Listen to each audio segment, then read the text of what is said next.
Bonjour à tous, aujourd'hui je fais une vidéo spéciale vu que je vais non pas parler d'une série, mais de plusieurs livres que j'ai lus cette année 2019 et qui m'ont marqué, que ce soit en négatif ou en positif.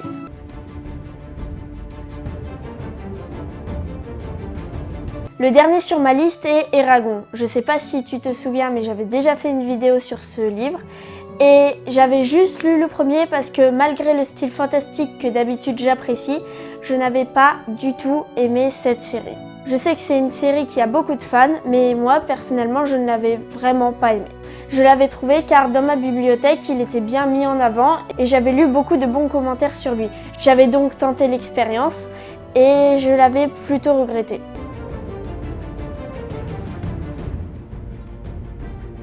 Le numéro 9 est la femme qui décida de passer une année au lit, qui m'avait d'abord par le titre et par le résumé plutôt conquise. Je m'attendais à une révolte, à une manifestation de la part de cette femme et en fait elle reste totalement indifférente à tout le monde qui l'entoure.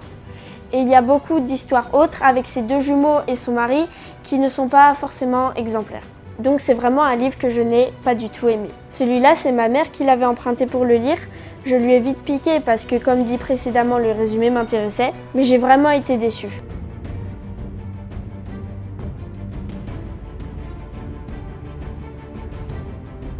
Maintenant, je passe du côté des livres qui m'ont vraiment plu, et là, ça a vraiment été dur de les classer.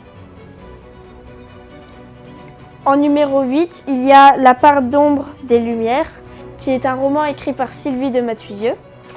J'avais emprunté ce livre car durant ma semaine de stage de 3e, j'allais la rencontrer. J'ai donc décidé de connaître un peu mieux les œuvres qu'elle écrivait afin de mieux la questionner.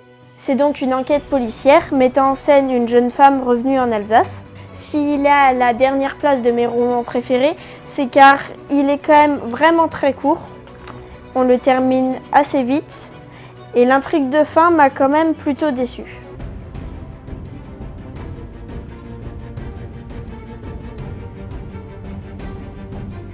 À la 7e place, il y a Nalsara. Comme dit, ça a vraiment été extrêmement compliqué de les classer. Et c'est une série auquel je tiens beaucoup puisqu'elle a été une des premières séries que j'ai lues. Mais en la relisant cette année, je suis moins entrée dans l'histoire, mais je ne regrette vraiment pas de l'avoir lue.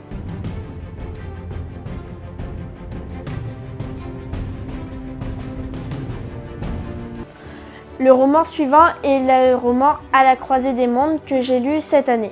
Je suis tombée sur cette série car il y a 3 ans, dans ma bibliothèque, il y avait le tome 1 qui m'avait attiré, que j'avais lu en entier, mais je n'avais pas trouvé le tome 2 et le tome 3. J'ai trouvé dans la nouvelle bibliothèque le tome 2 et le tome 3 et j'ai donc relu toute la série en entière et elle m'a vraiment plu. Si elle est à la 6e place, c'est parce que la fin m'a quand même vraiment déçue. Après avoir vécu tant d'aventures que ça s'arrête comme ça,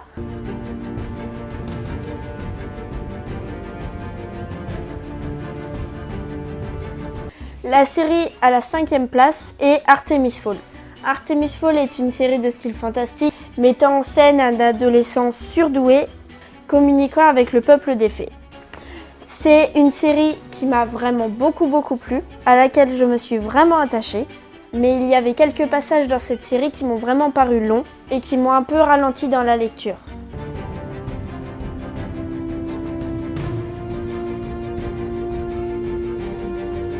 La série numéro 4 dans ce classement est Strom. Strom est une des premières séries que j'ai présentées dans ma chaîne. Je l'avais reçue pour mon anniversaire pour mes 8-9 ans et j'avais tout de suite accroché à ce roman.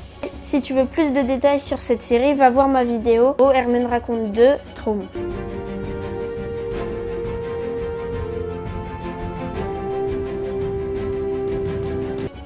Inévitablement, il fallait que je parle de Narnia. Narnia et moi, c'est une longue histoire. J'ai reçu ce tome à Noël quand j'étais en CP et je l'ai lu pendant 1 an.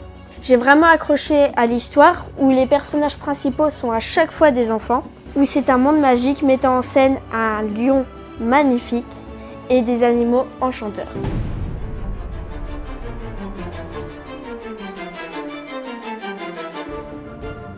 Dans le numéro 2 de mon classement, il y a La Place Miroir, qui est une série que j'ai découvert cet été, toujours dans la bibliothèque de mon village, qui est vraiment une super série. Ce qui m'a attirée dans cette série est que si l'on ne lit pas les 3 tomes, on ne comprend pas la résolution de l'énigme finale. Et le fait que dans le tome 3, tout se révèle, on comprend tout, j'ai trouvé ça vraiment extraordinaire.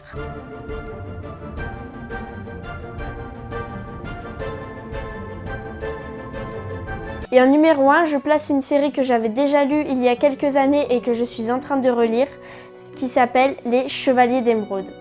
Cette série, je l'adore. Elle est super, elle comporte 12 tomes, mais a encore 2 séries qui la suivent, qui sont la suite de la première série. Ces 2 séries sont Les Héritiers d'Enkidief et Les Chevaliers d'Antares. Cette série parle donc de chevaliers défendant le continent, sauf qu'ils ont des pouvoirs magiques, des histoires d'amitié, de famille, d'amour et des ennemis toujours plus puissants qui viennent les attaquer. Si mes souvenirs sont bons, dans les 2 séries suivantes, l'histoire s'élargit et s'écarte de l'histoire originale des chevaliers.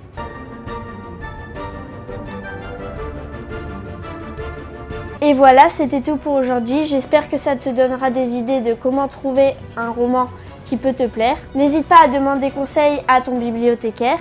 Il sera ravi de te renseigner sur des livres qui pourraient te plaire. Et j'ai vraiment été très contente de tourner cette vidéo qui m'a permis de partager avec toi mes lectures favorites. N'hésite pas à t'abonner, n'hésite pas à liker, n'hésite pas à activer la cloche, n'hésite pas à partager. Si tu as toi aussi des romans que tu as adoré lire et que tu aimerais me proposer, n'hésite pas. Et toi, quelle a été ta meilleure lecture de l'année 2019 ? Laquelle as-tu le moins aimé ? Quelles sont tes lectures prévues pour 2020 ? Enfin bref, si tu as un commentaire quelconque, n'hésite pas. À bientôt!